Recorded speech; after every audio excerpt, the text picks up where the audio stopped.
Дольщиктар. Кім айтты түсіруге болмайды деп? Кім айтты түсіруге болмайды деп? Ау, сіз кімсіз? Сіз кімсіз? Тоқтасайшы. Кімсің сен? Неге түсіруге болмайды?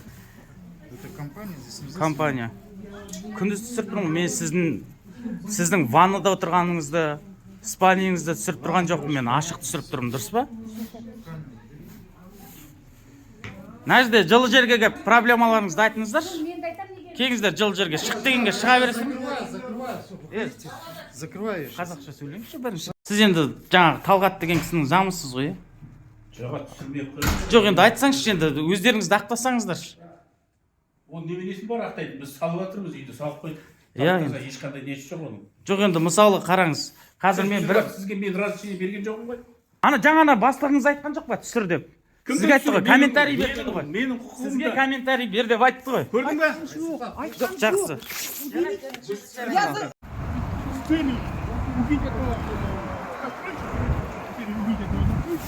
Они используют нас. Застройщики мы все купили все дома за 100% от стоимости. Вот сейчас несут этот дом, застройщик ничего не будет. Он свои деньги в этом не потерял. Он через полгода на этом же месте построит другой дом. У меня все. Енді қазақша айтыңызшы. Қазақшамен алтынай айтыңыз. Сәлеметсіздер ме? Есімім Алтынай Келебайқызы. Осы ЖК Ханға біз котлованы салынып жатқан кезден бастап ақшамызды салған. Осы барлық міне дольщиктердің барлығы 100% кәдімгі ақшамызды әкеліп салдық. Жанындағы үйлерге қарадық, документтерін қарадық, бірақ біз ешқандай да миымызға сыймайтын нәрсе, қалай міне 5 этажды салынып тұрған үйді газ, уважаемый газ, неге бұзамыз деп жатыр, қаншама отбасында далаға, мен өзім 4 балалы анамын, көп балалы. Сол балалардың бәрін тастап, қазір осындай аяздың, мысалы қыстың аязында осы кісілермен бірге соттан сотқа барлығымыз жүрміз осылай шулап. Салынып бітіп тұрған үйімізді, міне 90%-ке уже почти бітіп тұр, ішінде барлығы істелінген. Неге өзімізге бермей тиесілі?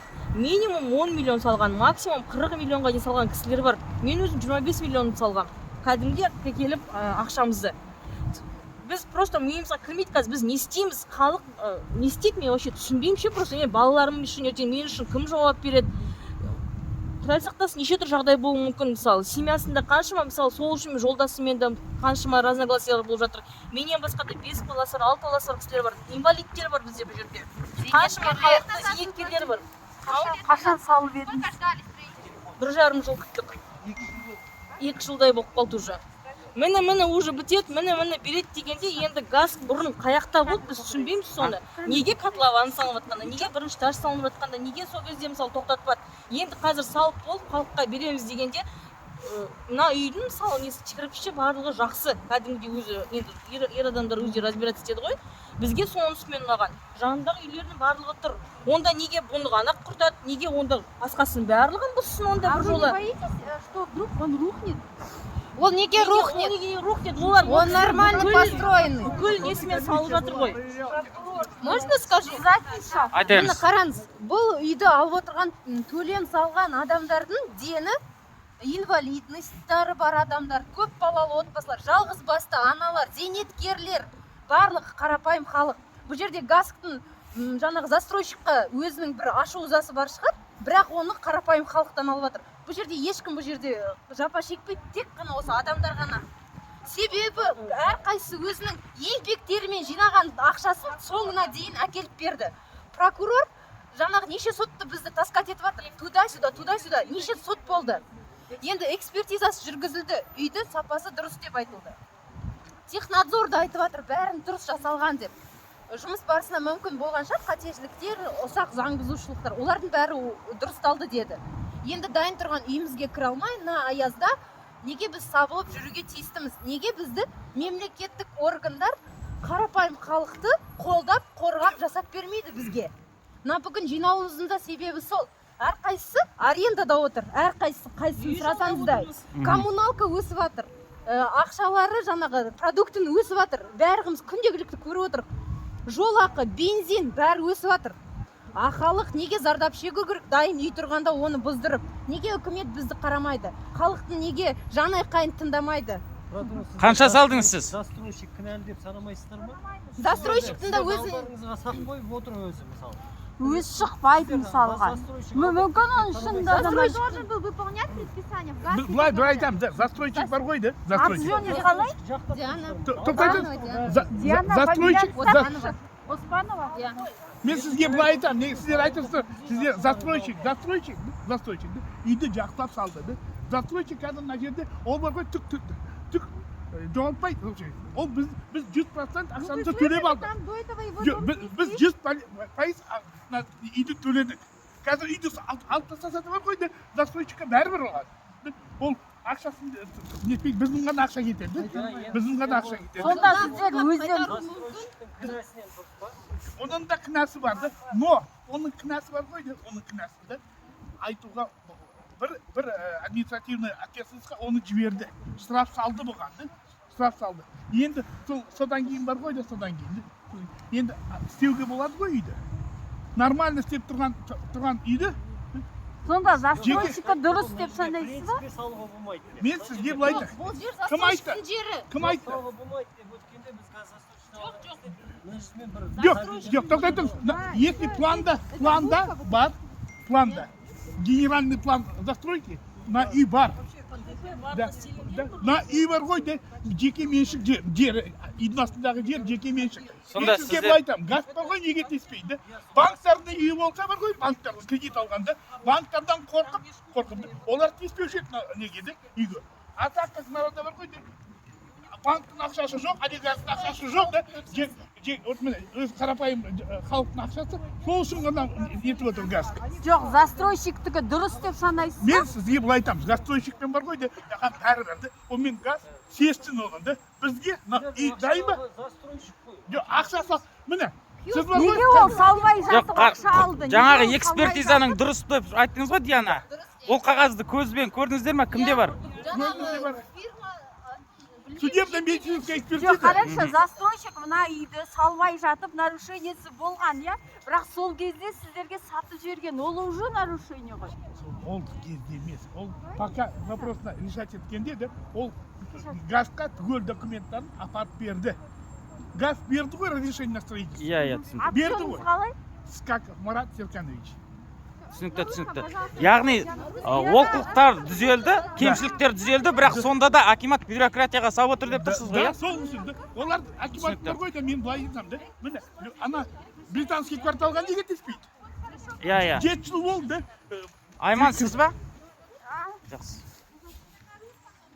Ничего мы не оформляли. Все почти 100% оплатили. Здесь есть и коммерческие помещения, и вот квартиры. Вот теперь не можем получить свои ключи, так как газ приостановил дальше строительство. Ну как по-вашему, застройщик виноват? Есть его вина? Конечно, есть, я думаю. Если он частично, но он свои вот эти выполняет, как бы по документам он нам показал, что все штрафы он оплатил, все документы, которые с него требовали, он предоставил. Земля его собственная. Но тут газ, у него какие-то свои, кажется, не знаю, выгоды, интересы какие-то, но он остановил и ничего нам делать не дает.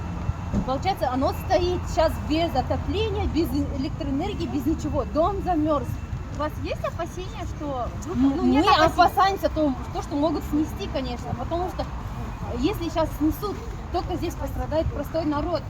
Здесь многие многодетные мамы, матери-одиночки, пенсионеры, инвалиды первой, второй категории. Этот забор, вот этот вот часть 12 квадратов была в аренде, и он ее освободил. Здесь Остальное частная собственность. Мынау ғой ЖКХ, ну этот же, да? Да. Поэтому они будут землю А вот скажите, это вот блогеры, вот он Казахстан, да, ну и хочет, видите, это представители СМИ, они не могут, они все говорят, что Акимат не виноват. А нам надо сказать, что тут интересы какие-то очень непонятные. Чтобы жили в красивом районе, в новом доме. Если былай айтамын да, бұл мен өзім бар ғой, фамилиям Скаков. Я ветеран подразделения особого риска. 45-те пенсияға кетіп қалдым, пенсияда жүрмін. Инвалидностьім бар ғой, түгел. Қанша адам ақша салды? Міне, 45, иә? 45 квартира. 45 квартира. 45-тің қаншасы 100% төледі? Бәрі. Бәрі 100% төледі, иә? Даже коммерческий 100%. Бұлар бар ғой. 45 адам маған мысал үшін төлеген чектеріңізді, бір договор қағаздарыңызды көрсете аласыздар ма? Давайте. Что вы оплатили уже 100%, да? Бар ма қағаздарыңыз? Көрсетіңіздерші маған. Бір-екі адамды беріңізші. У меня есть скан-вариант моего договора. Вот он. Предварительный договор купли-продажи. На сколько миллионов? 17 миллионов. Тоқтар, договор составлен с Тоқтаров Талгат Талгат Туркубаевича. Туркубаевича, да? Вот моя сумма 17 миллионов. Сейчас я вам покажу чек. 17 миллионов это сколько? Квартира там 68 квадратных двухкомнатный, метров. да? И вот чеки на 5 миллионов и на 12. Все. А сіздікі ше? Тоже толық төленген міне. 100% төленген қазір. Есіміңіз? Бағым болады. Жоқ, қолыңызды байқаңызшы, тоңқамаңызшы, перчатка кисеңізші. Оның астында. Яғни 45 адамның менің түсінгенім 100% да төлеп тұр дейді, иә? Договор барлығы 100% міне хан. Хан, Талғат, Аха, міне мына Сомма. жақта. Вот он, 100% оплата. Ай, қолым тоңқам. Байқаңызшы, қолыңызды байқаңызшы. Бізге қол керек. 100% оплата. 15 миллион 500 бұл бір комнаталы ма? Екі. 2 комнаталы, иә? Басында берген. Нешінші қабаттан? 5-ші. 5-ші қабаттан, иә? Жақсы. Сіздердің ойларыңызша енді бұл жерде застройщиктің кішігірім құжат бойынша қателіктері, олқылықтар болуы мүмкін, оны жасады. Но бірақ бюрократиялық жолмен кедергі келтіреді деп ойлайсыздар ма сонда? Сол, біздің ойымыз сол. Газ. Жұмысы біздікі. Қалай айтсақ, Стоматик мәке. қағазбен адамды туда-сюда тепкілеп, допсап бізді айдап жүр. Просто хотят наказать через народ. Да? Енді сіздердің мысалы 19-ында ма соттың шешімі шығады, иә? Егер сіздердің пайдаларыңызға шықпаса, иә, сіздердің пайдаларыңызға шықпаса, сіздердің тараптарыңыздан жасалатын қадам қандай болмақ? Соттасасыздар, иә? Застройщикті сотқа береміз. Почему газ сіздерге ойыңызша ше, қараңызшы өзіңіз. Мен түсіндім оны. Түсінікті бойынша. Бұл деген бір киоск емес қой, әкеліп манипулятормен әкеліп Соны көтеріп айтамын. қойған. Қазір мен ана жерге туалет қазып салсам, ертеңінде маған жетіп келеді, оны біліп тұрмын. Туалетті айтпақ қойыңыз, баннерлік қойыңызшы бар. 2 метрді 2 метр. Сізге келіп сұрайды ғой, кім ілгізді деп.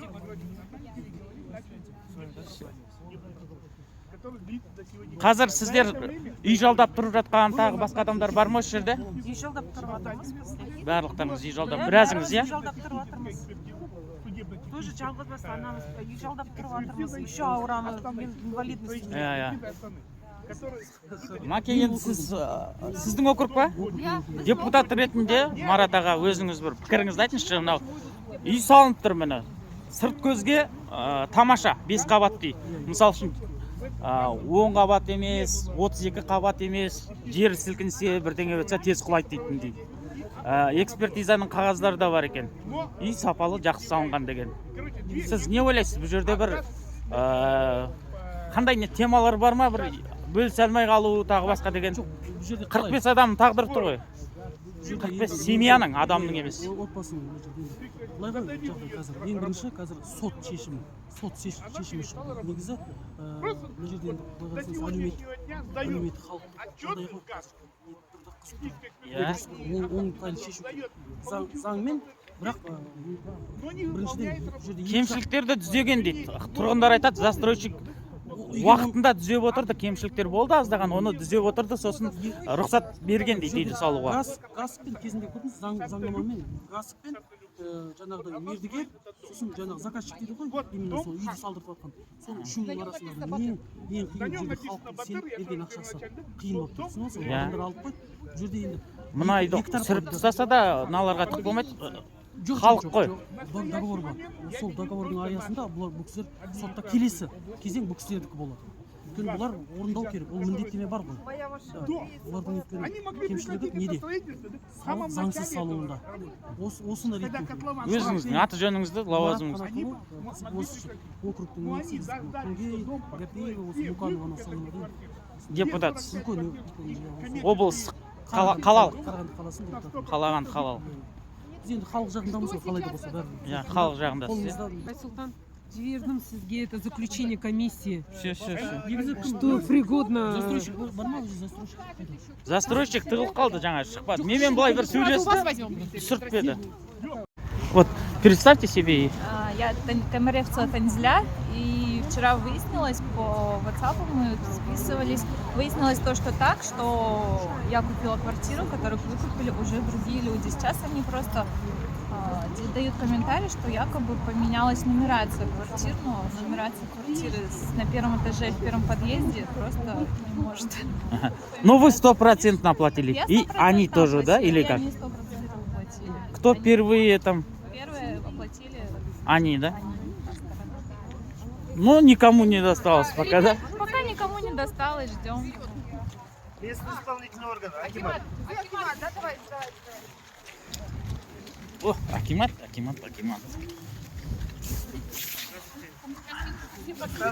Подключатся сейчас. Аты жөніңізді бәрін Я айтып. айтам. Поехали. Работаем. Все готовы? Ага, представьтесь. Заместитель руководителя отдела архитектуры и градостроительства города Караганды Исхак Жандос Мухтарова. По данной ситуации сейчас могу пояснить то, что со стороны местного исполнительного органа города Караганды по отношению застройщиков и жителей по ЖК Хан, по ЖК Нура максимальное содействие было произведено, то есть все разрешительные документы были предоставлены. В данном случае управление градостроительного архитектурного контроля ранее подали в суд на основании того, что на момент подачи у застройщика еще были вопросы, не все документы были в надлежащем виде, то есть в данном случае вопросы к застройщику о добросовестности. Но касательно именно действий местного исполнительного органа, как ранее вот только что пояснялось, нами в лице акимата города Караганды полное содействие произведено. То есть архитектурно-планировочные задания выданы, земельные участки приведены в соответствие, откорректированы, проекты детальной планировки, соответствующие внесения изменений были произведены и эскизные проекты были согласованы. То есть также на суде это все было предоставлено, все документы. Теперь по ЖК Нура у нас апелляционная инстанция 20 декабря, если не ошибаюсь, а по ЖК Хан у нас 19 числа будет оглашение первой инстанции. То есть надеемся, что судьи возьмут во внимание то, что местный исполнительный орган со своей стороны все разрешения дал. Мы как бы не против данной застройки, полностью поддерживаем. И тем более жители, очень много жителей у нас здесь сейчас могут остаться без кровли и своего имущества, так скажем. Құжаттар дұрыс қой, иә, 100%? Құжаттары біздің айтып отырмын ғой, қала әкімшілігінің тарапынан құжаттарға толықтай барлық көмек көрсетілді, құжаттар берілді. Казахстан, можно вот тоже вашу позицию обозначить, Акимата? Қарағанды қаласының сәулет және қала құрылыс бөлімі басшысының орынбасары Исхак Жандос Мухтаров кешіресіздер, қала әкімдігінің ұстанымы бойынша бұл екі тұрғын үй бойынша толықтай қол көрсетілді, барлық құжаттар берілді, ешқандай қарсылық жоқ, керісінше көмек көрсетілуде. Сот отырысында барлық құжаттар берілді. Енді біздің тарапымыздан сол соттың шешімін күтудеміз. Бұл жерде жаңағы құрылыс салушы мердігер компанияның кішкене өзінің заңға немқұрайлы қарағанының себебінен осы біздің құзыретті органдар бұндай шағыммен сотқа жүгініп отыр, бірақ бұл жерде қала әкімдігінің тарапынан барлық қолдау көрсетілді. Жоқ, көбінесе осындай тұрғын үй дауында үй салынбай жатады, үйдің құрылысы аяқталмай жатады, дау сондайдан туады. Неге алмай жатыр бұл? Сақалды құрылыс болып кетті деген сияқты. А бұл 100% аяқталып тұр қазір. Қыс болса қатып жатыр мынау қазір. Жылу беріліп тұрған жоқ. 100% тұрған үйге енді сіздер жақтан рұқсат берілген екен. Бұл жерде мен сізге айтайын, бұндай сіз айтқан жағдай неге туындайды? Өйткені бұл жерде үйді сатып алып жатқан адамдар, жаңағы үйге ақшамен кіріп жатқан адамдар үйдің толықтай құжат алғанын, алмағанын, және заңды заңсыз екенін қараса, бұндай жағдайлар туындамар еді деген осындай өзімізден ой бар. То есть ең басында үйге ақша құярдың алдында барлық құжаттарды сұрап, егер заңдық білімі жетпейтін болса, жергілікті әкімдікке хабарласып, әкімдікке жүгініп, бұл сұраққа жауап Енді алуға сіздің заңдық біліміңіз жетіп тұр, барлық құжатқа рұқсат берілді деп тұр. Енді қандай проблема? қараңыз, Ондай бұл болған жерде жоқ, заңдық. Сіз барлығы дұрыс, акимат беріп отыр.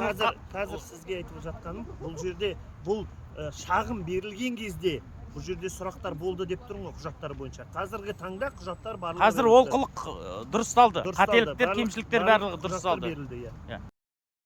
Сот отырысында шешіледі. Сотқа ешқандай біз сіз айтпақшы проценттік жүйеден де өзіміздің ойымызды білдіре алмаймыз. Бұл жерде сот заңға жүгініп, біздің жаңа құжаттарымызға жүгініп, адал шешім шығаратына кәміл сенеміз. Жақсы. Мен Осындай сенім. бар ғой, түгел документтер осы үйдің болды, дайын. Ол қай мезгілде төледіңіз? Бір жыл болды бұрын, где-то август айында, даже октябрь айы, алдыңғы жылғы, түгел документтер дайын болды. Мен қарадым, түгелі бар. Несі, реклама, неде, түгел қалада реклама болды, интернетте, газетте реклама болды. Қайда болды газ? Қайда жүрді? Бір жағын түк істемейді. Мен күнде өтеді мына жерде қарап. Мен немерелерімді мынарада мектепке апарамын, күнде қарап, содан кейін мына қызығып алдым. Жақсы. Қазір айтып отыр, ойбай, біздің акиметтің қиыншылығы. Түгел осы не болды? Акимат. Енді өздері де айтып тұр, міне құжат жалпы дұрысталды деп, иә. Үміттенейік, мұнайды сүріп тастамайды деп үміттенейік.